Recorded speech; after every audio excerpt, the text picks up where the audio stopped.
بسم الله الرحمن الرحيم. الحمد لله رب العالمين، والصلاة والسلام على أشرف الأنبياء وسيد المرسلين نبينا محمد وعلى آله وصحبه أجمعين. أما بعد،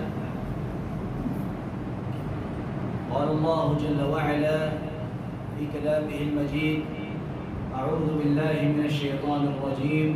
وإذا لقوا الذين آمنوا قالوا آمنا وإذا خلا بعضهم إلى بعض قالوا أتحدثونهم بما فتح الله عليكم ليحاجوكم به عند ربكم أفلا تعقلون.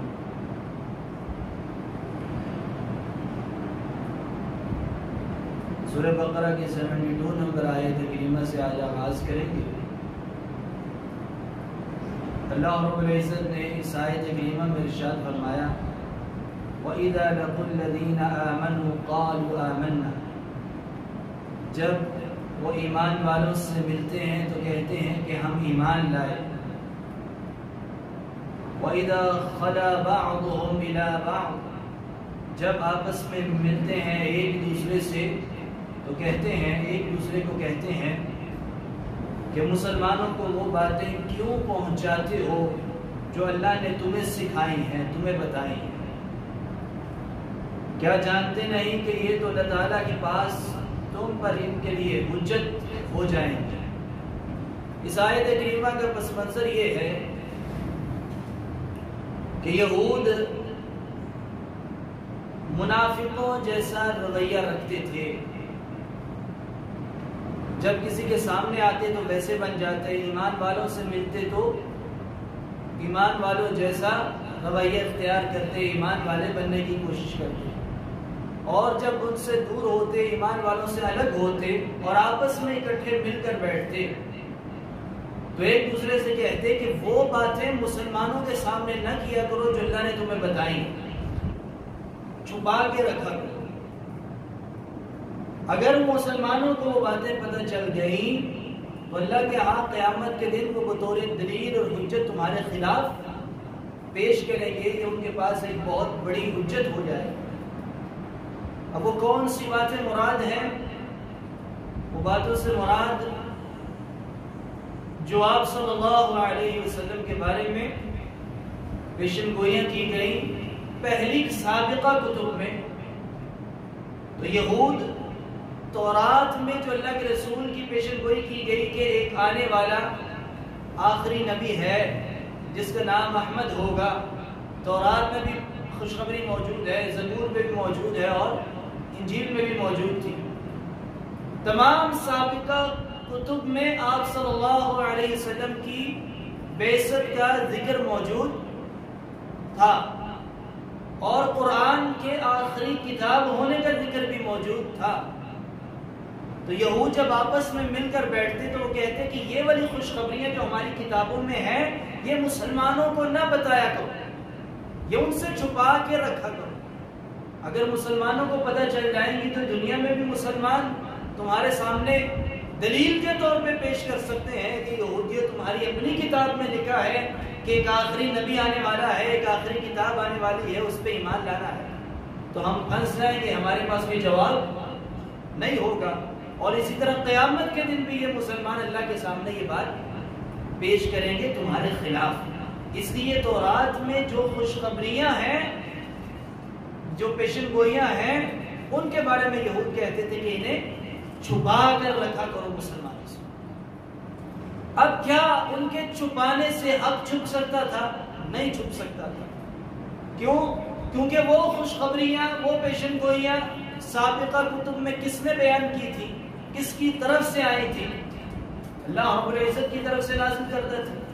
تو اللہ رب العزت نے آگے فرمایا: اولا یعلمون. کیا یہ لوگ نہیں جانتے؟ یعنی اپنی طرف سے بڑی چالاکی کر رہے ہیں، حق کو چھپا رہے ہیں. اولا یعلمون. کیا یہ لوگ نہیں جانتے ان اللہ یعلم، کہ اللہ تعالیٰ سب جانتا ہے، ہر چیز کا علم رکھنے والا ہے.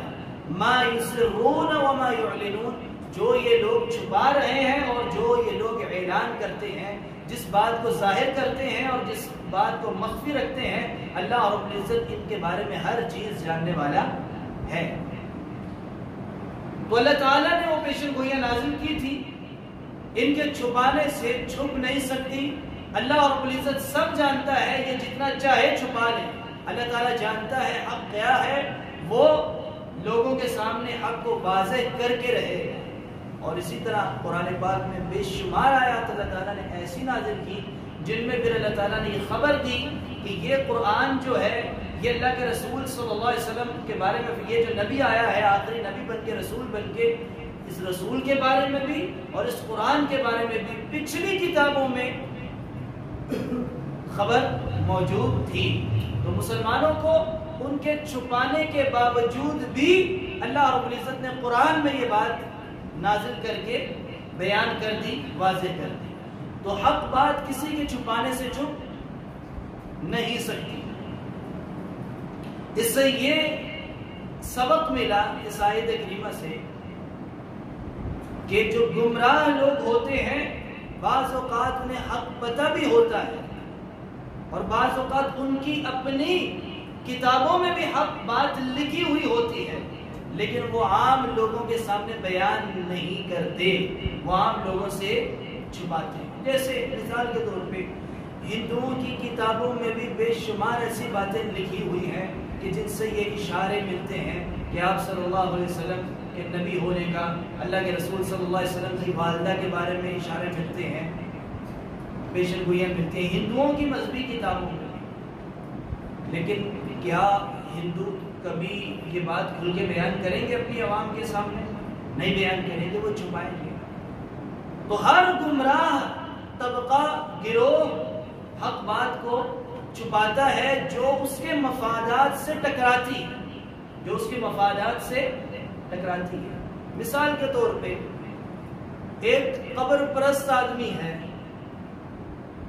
یا ایک گدی نشین ہے جو کسی گدی کے اوپر بیٹھا ہوا ہے اور لاکھوں اور کروڑوں کی کمائی کر رہا ہے، کیا وہ کبھی چاہے گا کہ لوگوں کے سامنے توحید والی آیات بیان ہو یا اللہ کے رسول صلی اللہ علیہ وسلم کی وہ احادیث بیان ہو کہ جن میں اللہ کے نبی علیہ السلام نے قبر پرستی سے منع کیا ہے، سختی فرمائی ہے، بڑی شدت کے ساتھ وعیدیں سنائی ہیں؟ کیا یہ بندہ جو قبر کے اوپر بیٹھ کے کروڑوں کے نذرانے لوگوں سے ہینٹ رہا ہے، کیا وہ چاہے گا یہ آیات اور اس قسم کی اس موضوع والی احادیث لوگوں کے سامنے بیان ہو؟ چاہے گا کہ نہیں چاہے گا؟ کبھی بھی نہیں چاہے گا۔ اس لیے کبھی آپ نے دیکھا ان لوگوں کو بیان کرتے ہوئے، ایسی آیات پڑھتے ہوئے، ایسی احادیث پڑھتے ہوئے؟ نہیں۔ وہ کون سی حدیثیں پڑھے گا اگر پڑھے گا تو جس میں ادب، احترام، کیونکہ ادب احترام انہوں نے لوگوں سے کروانا ہے نا، تو ساری ایسی حدیث پڑھ کے وہ اپنے اوپر فٹ کریں گے، لوگوں سے ادب کروائیں گے، کرواتے رہیں گے، کرواتے رہیں گے۔ لیکن اس کے باوجود بھی ہر زمانے میں اللہ رب العزت حق بیان کرنے والے لوگوں کو پیدا کرتا رہتا ہے، حق بیان ہوتا رہتا ہے، کسی کے چھپانے سے حق بات چھپ نہیں سکتی۔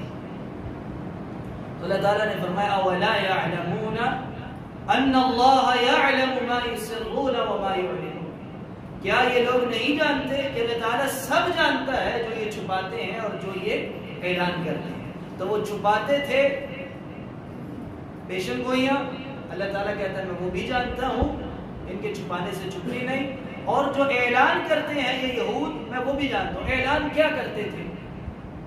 اعلان یہ کرتے تھے، اظہار یہ کرتے تھے۔ یہود ہمیشہ سے بہت ساری غلط فہمیوں کا شکار ہے، بہت ساری غلط فہمیوں کا شکار رہے کہ ہم اللہ تعالیٰ کے محبوب ترین لوگ ہیں، باقی ساری مخلوق ہماری خدمت کے لیے ہے، اور ہم اللہ تعالیٰ کے چہیتے ہیں، ہم جو ہے اللہ تعالیٰ کے بیٹے ہیں، ہم اللہ تعالیٰ کے احبا ہیں، محبوب لوگ۔ یہ ان کی وہ خوش فہمیاں تھیں جو غلط، حقیقت میں غلط فہمیاں تھیں جن کا وہ اظہار کرتے رہتے تھے۔ پھر آگے بھی اللہ رب العزت نے ایک آیت کریمہ میں آگے آئے گا کہ ہم آگ میں اگر چلے بھی گئے تو چند دن سے زیادہ نہیں رہیں گے۔ اس قسم کی قیاس ہرائیاں وہ کرتے رہتے تھے، اس قسم کی خواہشات کا اظہار کرتے رہتے تھے۔ تو اللہ رب العزت نے آگے فرمایا وَمِنْهُمْ أُمِّيُّونَ لَا يَعْلَمُونَ الْكِتَابَ، وَمِنْهُمْ، اور ان میں سے، ان یہودیوں میں سے، امیون، ایک طبقہ ایسا ہے جو امی ہے، سادہ ہے، لا يعلمون الکتاب، جس کے پاس علم نہیں ہے، یعنی جو تورات کو ظاہری طور پہ الفاظ تو پڑھ سکتا ہے، کتاب کے ظاہری الفاظ پڑھ لیتا ہے، لیکن گہرائی میں معانی اور مفہوم کو نہیں جانتا. جیسے کہ آج بھی زیادہ تر سادے مسلمان قرآن پڑھنا جانتے ہیں لیکن اس کا معنی اور مفہوم نہیں جانتا. اب دیکھیں کہ ہم بالکل، ہماری بھی اکثریت آج وہی کام کر رہی ہے جو حال اللہ تعالیٰ نے کن کا بیان کیا؟ یہودیوں کا بیان کیا، کہ ان کے بڑے لوگ، پڑھے لکھے لوگ، جو پڑھا لکھا طبقہ تھا، رہنمائی کرنے والا طبقہ تھا، وہ مفاد پرستی کی وجہ سے لوگوں کو اللہ کے کلام سے دور کرتا تھا، اور جو عام سادہ طبقہ تھا وہ کبھی اللہ کا کلام خود پڑھتا نہیں تھا، ظاہری طور پہ کبھی پڑھ بھی لیتا تھا تو علم نہیں رکھتا تھا کتاب کا. تو عام سادہ طبقہ خالی امیدیں لگا کے رکھتا تھا. وَمِنْهُمْ أُمِّيُّونَ لَا يَعْلَمُونَ الْكِتَابَ، ان کے امیون کتاب کا علم نہیں رکھتے تھے. إِلَّا أَمَانِيَّ، ان کے پاس تھا کیا؟ کتاب کا علم نہیں تھا، علم کی جگہ امانیہ، انہوں نے امیدیں لگائی ہوئی تھی. اللہ تعالیٰ سے بڑی بڑی امیدیں لگا لینا عام طبقے ہیں. جیسے آج بھی ایک طبقہ گمراہی دکھانے والا ہے اور ایک سادہ طبقہ گمراہی کے پیچھے چلنے والا ہے. اب یہ جو سادہ طبقہ ہوتا ہے آج بھی وہ امیدوں کے شکار ہے. بیعت کر لیتے ہیں پیروں کی لوگ اور یہ سمجھتے ہیں کہ یہ بیعت کر لینا ہمارے لیے کافی ہے اور یہی قیامت کے دن ہمیں آگ سے بچائے گا اور جنت میں داخل کروائے گا. نذرانے دیتے ہیں سالانہ یا 6 مہینے عرس کرواتے ہیں. یہ سارا سسٹم کیوں چل رہا ہے کہ ایک وہ طبقہ ہے جو اپنے مفاد کے لیے یہ سسٹم چلا رہا ہے اور دوسرا سادہ طبقہ ہے جس نے جہالت کی وجہ سے امیدیں لگا رکھی ہیں، غلط فہمیوں کا شکار ہو گیا ہے اور وہ یہ سارا کچھ کر رہا ہے. اس کے پاس کتاب کا علم نہیں ہے، نہ ان لوگوں نے کبھی کتاب پڑھی ہے، قرآن پڑھا ہے، نہ کبھی حدیث پڑھی ہے، ان کے پاس علم نہیں ہے. ہاں بعض لوگ ان میں سے یہ ہوں گے صبح اٹھ کے کوئی پورا پارہ پڑھ لیتے ہوں، لیکن ان کے پاس آیات کو سمجھنے کا کوئی علم نہیں ہے، صرف الفاظ پڑھ لیتے ہیں. تو یہ طبقہ امیدیں لگانے والا ہوتا ہے. اکثر عام طبقہ، سادہ طبقہ، وہ غلط فہمی کے اندر، جہالت کے اندر امیدیں لگا کے اپنی نجات کے لیے وہی کافی سمجھ لیتا ہے. تو یہ کام بھی کن لوگوں کا ہے؟ یہودیوں کے سادہ طبقے کا. آج بھی مسلمان وہی کام کر رہے ہیں. تو اللہ رب العزت نے فرمایا وَإِنْهُمْ إِلَّا يَظُنُّونَ، اور یہ ان کا گمان ہے، یعنی یہ یہود جتنی چاہے امیدیں لگاتے رہیں یہ کوئی یقینی بات نہیں ہے، ان کی امیدیں کوئی فائدہ دینے والی نہیں. فَوَيْلٌ لِّلَّذِينَ يَكْتُبُونَ الْكِتَابَ بِأَيْدِيهِمْ، اب اللہ تعالیٰ نے یہاں وعید سنائی ہے، ہلاکت ہو ان لوگوں کے لیے. الذین یکتبون الکتاب بأیدیہم، وہ لوگ جو اپنے ہاتھ سے کتاب لکھتے ہیں، ثم یقولون، اور پھر کہتے ہیں، ھذا من عند اللہ، کہ یہ اللہ کی طرف سے ہے.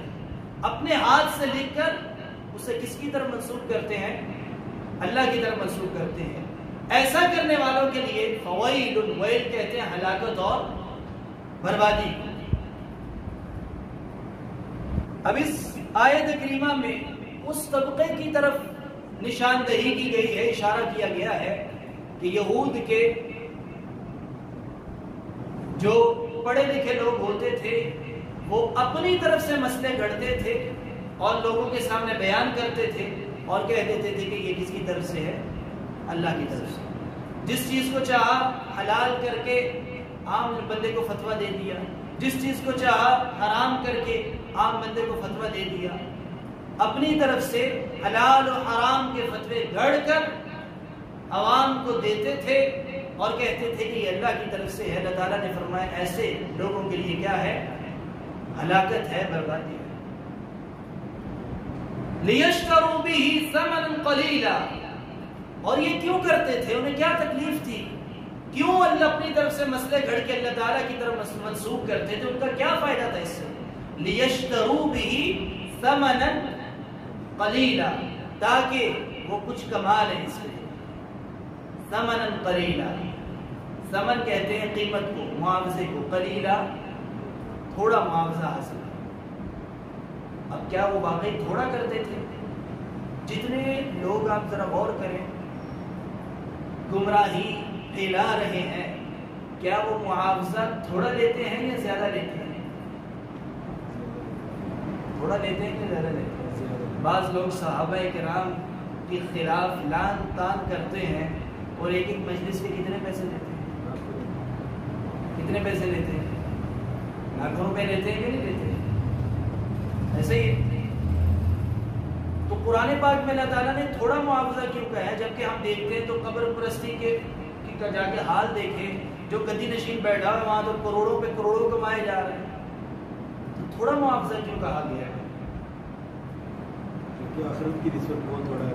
کیونکہ اللہ رب العزت کے ہاں یہ پوری کی پوری دنیا بھی اگر وہ لے لے تو یہ کیا ہے؟ ثمناً قلیلا، یہ دنیا چھوٹی سی چیز ہے، اللہ کے ہاں اس کی کوئی ویلیو نہیں ہے. یعنی ان کے نزدیک بے شک بہت زیادہ ہے، گنتی گننے میں لاکھوں کروڑوں کما لیں، لیکن اللہ تعالیٰ کے ہاں یہ دنیا جتنی چاہے حاصل کر لو، اللہ کے ہاں دنیا کی کوئی ویلیو، کوئی قیمت نہیں ہے. اس لیے اللہ تعالیٰ نے فرمایا کہ وہ جتنا چاہے کمائی کر لیں، اپنی طرف سے لکھ لکھ کر مسئلے گھڑ گھڑ کے بیچ لیں دنیا کے ٹکوں چند ٹکوں کی خاطر، تو وہ اللہ کے ہاں ان ٹکوں کی کوئی ویلیو نہیں ہے، وہ ثمن قلیل ہے. اور آگے فرمایا فَوَيْلٌ لَهُم مِّمَّا كَتَبَتْ أَيْدِيهِمْ، بربادی ہے، ہلاکت ہے ان کے لیے جو ان کے ہاتھ لکھتے ہیں، یعنی جو وہ اپنے ہاتھوں سے لکھتے ہیں ان کے لیے ہلاکت ہے، بربادی ہے. وَوَيْلٌ لَهُم مِّمَّا يَكْسِبُونَ، اور دوبارہ فرمایا اور ہلاکت ہے، بربادی ہے، ویل ہے ان کے لیے جو وہ کمائی کرتے ہیں. یعنی ان کا لکھنا بھی بربادی کا سبب ہے اور ان کی کمائی بھی بربادی کا سبب ہے. آگے فرمایا دوبارہ، اب یہ پوری جو آیات چل رہی ہیں ان میں دو قسم کے لوگوں کو بار بار بیان کیا جا رہا ہے. کون کون سے؟ دو طبقوں کو بیان کیا جا رہا ہے. ایک وہ طبقہ جو اپنے آپ کو علم والا سمجھتا ہے، اور ایک وہ طبقہ جو سادہ ہے، جو علم والوں کے پیچھے چلنے والا ہے. تو جو علم والا طبقہ ہے اس کی خیانتیں بھی بیان کی گئی ہیں کہ وہ اپنی طرف سے مسئلے گھڑ کے جھوٹے لوگوں میں پھیلاتے تھے اور انہیں اللہ تعالیٰ کی طرف منسوخ کرتے تھے. اللہ تعالیٰ نے وعید سنائی ایسے طبقے کو، اور سادے بندے کے بارے میں بیان کیا ان کے پاس علم نہیں تھا، وہ خالی امیدیں لگاتے رہتے تھے. اب اگلی آیت کریمہ میں آ رہا ہے کہ وہ سادہ طبقہ غلط فہمیوں کا شکار ہو کے لا علمی میں کیسے امیدیں لگا لیتا تھا. فرمایا وقالو، اور انہوں نے کہا لن تمسنا النار، ہرگز آگ نہیں چھوئے گی. لن تمسنا النار، ہمیں ہرگز آگ نہیں چھوئے گی. الا ایاما معدودہ، سوائے چند دنوں کے. اگر ہم آگ میں جاتے بھی ہیں تو کتنے دنوں کے لیے جائیں گے؟ چند دنوں کے لیے جائیں گے. یہ امید لگا لی کس نے؟ یعنی انہیں ایسی کوئی بھی خبر تورات میں نہیں بتائی گئی کہ تم میں سے اگر کوئی آگ میں گیا تو چند دنوں میں واپس نکال لیا جائے گا. ایسی کوئی بھی خبر اللہ تعالیٰ نے ان کو تورات کے ذریعے نہیں بتائی، اپنی طرف سے امیدیں لگا لی کہ ہم آگ میں اگر جائیں گے بھی زیادہ سے زیادہ ہمیں آگ چھوئے گی تو چند دنوں کے لیے. قل، اللہ تعالیٰ فرماتے ہیں ان سے کہو اتخذتم عند اللہ عہدا، کیا تم نے اللہ تعالیٰ سے عہد لیا اس بات کا، یہ جو دعویٰ کر رہے ہو کہ ہم چند دنوں کے لیے آگ میں جائیں گے؟ کیا اللہ تعالیٰ نے تم سے یہ وعدہ کیا ہے؟ فَلَن يُخْلِفَ اللَّهُ عَهْدَهُ، بس اللہ تعالیٰ ہرگز اپنے عہد کی مخالفت نہیں کرتے. اب اللہ رب العزت نے سوالیہ انداز میں یہاں فرمایا قل، ان سے کہو کیا اللہ تعالیٰ سے تم نے عہد لیا ہے؟ اتخذتم عند اللہ عہدا. اب یہ سوال کا مطلب انکار ہے، سوال کا مطلب انکار ہے. بعض اوقات قرآن پاک میں سوال پوچھ کر اس بات کا انکار مقصود ہوتا ہے. جیسے قرآن پاک میں اللہ تعالیٰ فرماتا ہے اَإِلَٰهٌ مَّعَ اللَّهِ، کیا اللہ کے علاوہ کوئی الہ ہے؟ اب اس سوال کا مقصد کیا ہے؟ کیا اللہ تعالیٰ یہ واقعی پوچھنا چاہ رہا ہے کہ بتاؤ مجھے کہ اللہ کے علاوہ کوئی الہ ہے کہ نہیں؟ نہیں، مقصد کیا ہے؟ نہیں، ہرگز نہیں، اللہ کے علاوہ کوئی الہ نہیں۔ کیوں؟ کیونکہ پچھلی یہ پوری آیتیں پڑھے اللہ تعالیٰ نے اپنی ربوبیت یاد دلائی، فرمایا امن خلق السماوات والارض، کون ہے جس نے آسمانوں کو پیدا کیا اور زمین کو پیدا کیا؟ کون ہے جس نے باغات بنائے، حدائق بنائے، درخت نکالے، نہریں پیدا کی؟ تمہیں مشکل سے نکالنے والا کون ہے؟ یہ ساری باتیں اللہ تعالیٰ نے بیان کی اور آخر میں فرمایا الہ مع اللہ، کیا اللہ کے علاوہ کوئی الہ ہے؟ جس کا مطلب یہ نہیں ہے کہ اللہ تعالیٰ سوال کر رہا ہے تاکہ اسے کوئی جواب دے کہ نہیں اللہ کے علاوہ کوئی الہ نہیں، بلکہ یہ پوچھنے کا مقصد ہی یہ سمجھنے کے لیے سوال نہیں کیا جا رہا، بلکہ یہ انکار کے لیے سوال کیا جا رہا ہے کہ ہرگز نہیں، اللہ کے علاوہ کوئی الہ نہیں ہے۔ اسی طرح اللہ رب العزت نے یہاں بھی فرمایا قل ان سے کہو اتخذتم عند اللہ عہدا، کیا تم نے اللہ تعالیٰ سے وعدہ لیا ہے اس بات کا جو دعویٰ کر رہے ہو؟ فلن يخلف اللہ وعدہ وفلن يخلف اللہ عہدہ، اللہ تعالیٰ اپنے عہد کی مخالفت کبھی ہرگز نہیں کر سکتا۔ ام تقولون علی اللہ ما لا تعلمون، یا تم اللہ تعالیٰ کی نسبت ایسی بات کر رہے ہو جس کا تمہارے پاس علم نہیں ہے۔ یعنی یہ کہنا، یہودیوں کا یہ کہنا کہ ہمیں ہرگز آگ نہیں چھوئے گی سوائے چند دنوں کے، اللہ تعالیٰ نے آخر میں کیا فرما دیا کہ یہ تم بغیر علم کے اللہ تعالیٰ کی طرف یہ بات منسوب کر رہے ہو، اللہ تعالیٰ نے ایسا کوئی وعدہ تم سے نہیں کیا۔ آگے اللہ رب العزت نے اگلی آیت کریمہ میں ایک بڑا اصول بیان کر دیا کہ اللہ کے ہاں کون آگ میں جائے گا اور اس کی کیا وجہ ہے، اور کون جنت میں جائے گا، کیا کر کے جنت میں جائے گا، اللہ کے ہاں کیس معیار کیا ہے آگ میں جانے کا یا بچنے کا، جنت میں جانے کا یا جنت سے محروم ہونے کا۔ فرمایا بلا من کسب السیئہ،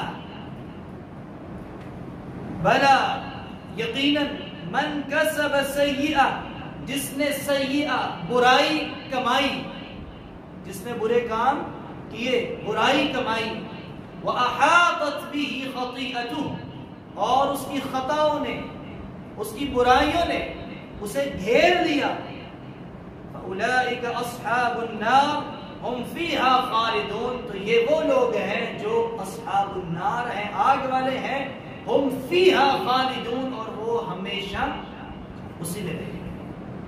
اس سے کیا پتہ چلا؟ اللہ تعالیٰ نے یہودیوں کا رد کر دیا کہ تم برائیوں پہ برائیاں کرتے جا رہے ہو، نافرمانیوں پہ نافرمانیاں کرتے ہو، اللہ کے انبیاء کو ناحق قتل کرتے ہو، اللہ تعالیٰ کے ساتھ کیے ہوئے وعدے پورے نہیں کرتے، اللہ کی آیات، اللہ تعالیٰ کی آیات میں تحریف کرتے ہو، اللہ رب العزت کی طرف جھوٹ منسوب کرتے ہو، اتنی نافرمانیاں کر کے تم سمجھتے ہو کہ ہم آگ میں صرف چند دنوں کے لیے جائیں گے۔ نہیں، بلکہ جس کو برائیوں نے گھیر لیا، جس نے برائیاں کمائی، جس کو برائیوں نے گھیر لیا، تو وہ آگ میں جائے گا، ہم فیہا خالدون، اور وہ لوگ کہاں رہیں گے؟ ہمیشہ آگ میں ہی رہیں گے۔ والذین آمنوا، اور وہ لوگ جو ایمان لائے، وعملوا الصالحات، اور اعمال صالحہ کیے، اولئک اصحاب الجنہ، اولئک اصحاب الجنہ، وہی لوگ ہیں جو اصحاب الجنہ ہیں، جنت والے ہیں، ہم فیہا خالدون، اور وہ بھی فیہا، اسی میں، خالدون، ہمیشہ رہیں گے۔ تو جنتی لوگ کون ہیں؟ والذین آمنوا وعملوا الصالحات، جو ایمان لائے اور اعمال صالحہ کیے۔ اس سے کیا پتہ چلا کہ خالی زبان سے ایمان کا اقرار کر لینا، دل سے تسلیم کر لینا کافی نہیں ہے، اور اگر کوئی یہ سوچتا ہے یا اس بات میں زندگی گزار رہا ہے تو وہ بھی اسی طرح جنت کی امیدیں لگائے بیٹھا ہے جس طرح یہودی امیدیں لگا رہے ہیں. ہم یہی سمجھتے ہیں نا کہ مسلمانوں کے گھر پیدا ہوئے لا الہ الا اللہ محمد رسول اللہ پڑھ لیا ہے. اب نماز پڑھے نہ پڑھے، حلال و حرام کی تمیز ہو نہ ہو، حرام سے بچے نہ بچے، زکوٰۃ دے نہ دے، حج کرے نہ کریں، روزہ رکھے نہ رکھیں، سارے اعمال چھوڑ کے اللہ تعالیٰ سے امید لگا لیتے ہیں. اللہ تعالیٰ معاف کرنے والا غفور الرحیم ہے، معاف کر دے گا سارے گناہوں کو، بڑا غفور الرحیم ہے، جنت میں بھیج دے گا، آگ سے بچا لے گا. تو کیا یہ اسی طرح امیدیں لگانا نہیں ہے جس طرح یہودیوں نے لگائی تھی؟ تو دو چیزیں ہمارے لیے بڑی اہم ہیں. ایک طرف امید لگانی ہے، اس کی پوری نفی نہیں کرنی، لیکن دوسری طرف اللہ تعالیٰ کے عذاب کا خوف بھی رکھنا ہے. دونوں میں بیلنس کر کے چلنا ہے زندگی. جس نے خالی امید لگا لی تو وہ گناہوں سے نہیں بچے گا، گناہ پہ گناہ کرتا رہے گا، کرتا رہے گا، کرتا رہے گا، سارے اعمال چھوڑ دے گا کرنا. کیوں؟ کیونکہ خالی اس نے امید لگا لی ہے کہ اللہ تعالیٰ غفور الرحیم ہے، نماز چھوڑ رہی کوئی بات نہیں معاف کر دے گا، روزے چھوڑ رہا ہے کوئی بات نہیں نماز معاف کر دے گا، گناہ کرتا جا رہا ہے کیا سوچ کے کوئی بات نہیں اللہ تعالیٰ معاف کر دے. اس نے خالی امید کو پکڑا ہے تو یہ بھی بندہ گمراہ ہو جاتا ہے. اور دوسری طرف خوف ہے، امید کو چھوڑ کر خالی خوف کو بھی نہیں پکڑنا. جس نے خالی خوف کو پکڑ لیا اس کا نتیجہ یہ نکلے گا کہ اگر اس سے گناہ ہو گیا تو وہ معافی نہیں مانگے گا. امید چھوڑ دی بالکل، خوف ہی خوف سامنے رکھ لیا اور کہے گا کہ میں تو بڑا گناہگار ہوں، اب میں معافی کے قابل نہیں ہوں، اب تو میں گناہ کے اندر پڑ گیا ہوں، اب میں میری کوئی اللہ تعالیٰ اللہ کی رحمت سے مایوس ہو کے اس قسم کی باتیں کرے گا اور کہے گا اپنے مسجد میں جانے کے قابل بھی نہیں رہا، مزید گمراہی کی طرف اور بڑھتا ہے.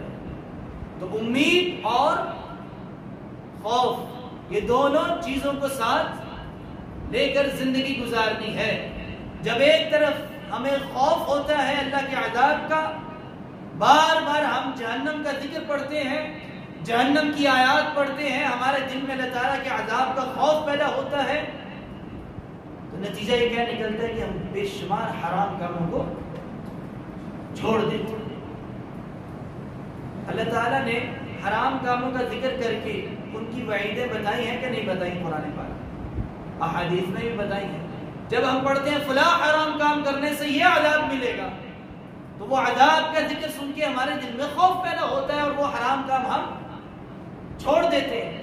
تو جتنا زیادہ خوف اللہ تعالیٰ کے عذاب کا ہمارے دل میں بیٹھے گا اتنا حرام کاموں کو چھوڑیں گے. اور دوسری طرف جتنی اللہ تعالیٰ کی رحمت کی امید ہوگی اتنا زیادہ ہم نیک اعمال کریں گے. اس لیے اللہ تعالیٰ نے جنت اور جہنم کا ذکر قرآن پاک میں اکٹھا بیان کیا. جنت کا ذکر آتا ہے تو جہنم کا، جہنم کا آتا ہے تو ساتھ ہی جنت. اور یہاں بھی کیا ہے؟ پہلے فرمایا کہ جس نے گناہ کمائے، برائی کمائی، اس کی غلطیوں نے اسے گھیر لیا تو وہ آگ والا ہے، اصحاب النار میں سے. آگ والوں کا ذکر آیا، اس وجہ بھی بیان کر دی کیوں آگ میں جائیں. ساتھ ہی جنتیوں کا ذکر بھی آ گیا کہ جو لوگ ایمان لائے، جو ایمان پہ قائم رہے، اعمال صالحہ کیے، وہ اصحاب الجنہ ہے اور وہ اسی میں ہمیشہ. آگ کے ساتھ اللہ رب العزت نے جنت کا ذکر بھی کیا ہے. تو برائیوں سے بچنا ہے. کیسے بچیں گے؟ جتنا زیادہ آگ کا ہمارے دل میں خوف اور ایمان اور اعمال صالحہ کی طرف بڑھنا ہے. کیسے بڑھیں گے؟ جتنا زیادہ ہمیں جنت میں جانے کا شوق ہوگا، اللہ کی رحمت کی امید ہو. تو یہود نے خالی امیدیں لگانا شروع کر، اللہ تعالیٰ کے خوف سے آزاد ہو گئے یا اللہ تعالیٰ کی تدبیر سے بے خوف ہو گئے. اللہ تعالیٰ کے عذاب کو انہوں نے بھلا دیا، خالی امیدوں پہ امیدیں لگانا شروع کر دی. تو اللہ رب العزت نے ان کا یہ واقعہ بیان کیا یا ان کا یہ حال ہمارے سامنے بیان کیا اور ہمیں تنبیہ کی گئی ہے یہ بیان کرنے کے ساتھ کہ تم لوگ ان کے نقش قدم پہ. ایک حدیث آتی ہے، اللہ کے رسول صلی اللہ علیہ وسلم نے فرمایا، یہ حدیث پڑھ کے بات ختم کریں گے. آپ نے فرمایا لَتَتَّبِعَنَّ سُنَنَ مَنْ كَانَ قَبْلَكُمْ، اپنی امت کے بارے میں فرمایا کہ تم لوگ بھی ان کے راستوں پہ چلو گے، ان کے طریقوں پہ چلو گے جو تم سے پہلے تھے۔ اب اس حدیث کی روشنی میں اور یہ جو آیات پڑھی ہیں، آپ ان آیات کی روشنی میں غور کریں۔ آج مسلمان کہلوانے والوں کی اکثریت کیا اسی طرح امیدیں لگائے نہیں بیٹھی ہوئی؟ نہ ایمان کی کوئی فکر ہے، نہ اعمال صالحہ کے اندر کوئی فکر ہے کہ نماز پڑھ رہے ہیں کہ نہیں پڑھ رہے، دوسرے واجبات ادا کر رہے ہیں، پورے کر رہے ہیں کہ نہیں کر رہے۔ لیکن جنت کی امیدیں سب نے لگائی، کس بنیاد پہ لگائی ہیں؟ جو بنیاد ایمان اور اعمال صالحہ والی اللہ تعالیٰ نے قرآن میں بیان کی ہے، اس کو پورا کر رہے ہیں؟ نہیں کر رہے، خالی امیدوں پہ امیدیں لگائی جا رہی ہیں۔ کن کی طرح امیدیں لگ رہی ہیں میری؟ یہودیوں کی، اور خوف کو ہم نے بھلا دیا، اللہ کے عذاب کو ہم نے بھلا دیا۔ یہ خالی سوچتے ہیں کہ ہم جنت ہماری پکی ہے، ہم جنت میں جائیں گے، ہم جنتی ہیں۔ دنیا میں بیٹھے اپنے آپ کو خود ہی سرٹیفکیٹ یا ذہنی طور پہ دماغ میں یہ بٹھا لیا ہوا ہے کہ مسلمانوں کے گھر پیدا ہوئے جنتی پکی ہے۔ دوسری طرف اللہ تعالیٰ نے اتنی سخت وعید والی آیات آگ کے بارے میں جو بیان کیا ہے، اس کی طرف کبھی بھی ہماری توجہ نہیں ہوتی۔ تو یہود آج مسلمانوں کی اکثریت اسی حالت میں ہے جو حالت اللہ تعالیٰ نے یہودیوں کی آیات میں بیان کی ہے۔ اللہ تعالیٰ سے دعا ہے اللہ تعالیٰ ہمیں امید اور خوف دونوں میں بیلنس کرنے کی توفیق عطا فرمائے۔ اللہ تعالیٰ ہمیں جنت کی امید رکھنے کی اور آگ کے عذاب کا خوف رکھنے کی توفیق عطا فرمائے، ہر قسم کے حرام کام سے بچائے اور ایمان اور اعمال صالحہ پہ چلنے کی توفیق عطا فرمائے۔ وصلی اللہ علی نبینا محمد وعلی آلہ وصحبہ۔